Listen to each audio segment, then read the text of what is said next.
Imagine this. You wake up one morning. The sunlight slips through the blinds, painting golden stripes across your room. The world outside is still waking up, birds singing, leaves rustling. But inside you, something feels off, not wrong, just unfamiliar. You sit up in bed. The silence is louder than usual, and in that stillness, you hear it. An ache, subtle, heavy, a question rising from somewhere deep in your chest. And then it hits you, not like a scream, but like a whisper that's been waiting patiently to be heard. You've been living a lie, not because you're a liar, not because you set out to deceive anyone, but because you've been surviving, moving through your days like a shadow of yourself, performing, smiling, pleasing, apologizing for taking up space. You've built your life around what others expected, around what wouldn't make waves, around what was safe. Every choice you made, every moment you hesitated, every dream you quietly buried. It wasn't because you didn't care. It was because you were afraid of being misunderstood, afraid of disappointing them, afraid of stepping too far outside the lines drawn for you by people who never really knew your soul. And so you built a cage, not out of iron or steel, but out of opinions, expectations, silent disapproval, imagined shame. And the cruelest part, you locked yourself inside it and called it being good. You became the version of yourself they could accept, they could praise, they could control. But now, in this moment of strange clarity, you're beginning to see the cracks in the walls, the faint light leaking in. You ask yourself the question that changes everything. How much of your life has truly been your own? The way you dress, the career you chose, the people you surround yourself with, the dreams you silenced, the desires you denied. Whose life is this? Because it sure as hell doesn't feel like yours anymore. And here's the truth no one wants to say out loud. You can't reclaim your soul by simply ignoring judgment. You have to fight for it. You have to tear down the walls brick by brick, even if your hands bleed. You have to mourn the years you lost, the parts of yourself you abandoned, the time you'll never get back. But you also have to believe, truly believe, that freedom is worth the pain. So sit with me, right here, in this raw, vulnerable space between who you've been and who you're becoming. We're about to go on a journey through the messy, terrifying, breathtaking terrain of human fear, courage, and liberation. And by the time we reach the other side, you won't just see your life differently, you'll finally be ready to live it. Let's begin. From the moment we're born, we learn one thing above all: fit in or be cast out. Cry too loudly, you're scolded. Disagree too boldly, you're punished. Desire too wildly, and you're told to tone it down. So we shrink, not all at once, bit by bit. We start editing ourselves, hiding the weird parts, softening the edges, smiling when we're hurting, nodding when we're dying to scream. Because approval feels like oxygen, and disapproval feels like death. But here's the truth. No one tells you until it's almost too late. The more you bend to please others, the more you break inside. You become a ghost in your own life, visible but not seen, existing but not living. Why do we do this? Psychologist Abraham Maslow once said that after our basic needs for food and safety, we hunger for belonging, deeply, desperately.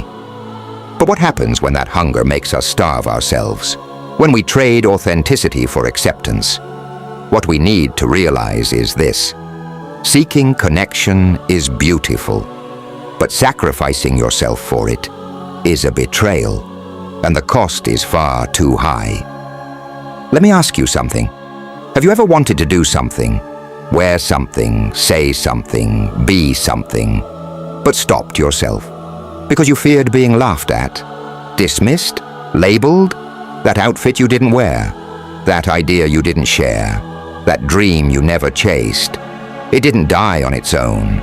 You buried it under someone else's expectations. And here's the tragedy. They probably didn't even notice. They were too busy dealing with their own insecurities to care. But you're left with a silent ache, the ache of a life half-lived. There's a story I always come back to. Vincent van Gogh, a man who poured his soul into his art, who painted through pain, poverty, and rejection, who died with the world laughing at him. He sold one painting while he was alive. One, they called him mad, foolish, a failure, but he kept going. Why? Because his soul needed to speak more than it needed applause. Today the world calls his work genius, but he never got to hear it. Now imagine if he had stopped, if he'd said, "They're right, I'm worthless." We'd have lost a galaxy of color and light. He'd have lost his soul's voice. So I ask you again, whose approval are you waiting for? It's time to get brutally honest. Look at your life, your job, your relationships, your goals. Are they truly yours? Or were they crafted by what your parents wanted, what your friends expected, what society told you was success? When was the last time you did something just because you wanted to? Not to impress, not to prove, not to belong, just because it felt right in your bones. If that question feels hard to answer, you're not alone, because most of us were never taught to listen inward. We were trained to look outward, to scan for cues, to adjust, to perform. But that ends now. Step 1. Awareness. Catch the moments you shrink, the silence when you wanted to speak, the agreement when you wanted to object, the smile when you wanted to cry. Ask yourself, am I doing this for me or for them? And if the answer is them, pause, because that's where the reprogramming begins. Step 2. Radical self-honesty. Carl Rogers, one of the most influential psychologists of the 20th century, once said, "The curious paradox is that when I accept myself just as I am, then I can change." Let that sink in. Not when you're perfect, not when you're successful, when you accept yourself as you are. That's when true transformation begins. But don't be fooled. This path isn't easy. The moment you start showing up authentically, the world will notice, and not everyone will like it. You may be called selfish, too much, too different. People will resist, because your freedom threatens their control. Your honesty shines a light on their masks, and your courage whispers to their fear. But don't let that stop you, because the ones who truly matter, the ones meant to walk beside you, they won't just tolerate your truth, they'll celebrate it. So what's next? Imagine standing at the edge of a dense forest. Behind you, voices scream, "Don't go! It's dangerous! You'll get lost!" But ahead lies your life, your real life, the one no one else can walk. Yes, it's uncertain. Yes, it's risky. But it's yours. To move forward, you must walk through the fear. You must choose your voice over theirs. Now let's get practical. Want to break the habit of overthinking every move? Start here. When you catch yourself worrying about what someone thinks, pause, ask, will this matter in a year, in 5, in 10? Most of the time, it won't. You'll barely remember their name, let alone their opinion. That awkward moment, that critical comment, it's a blink in the story of your life. Don't give it the power to rewrite your chapter. Next, let's talk boundaries.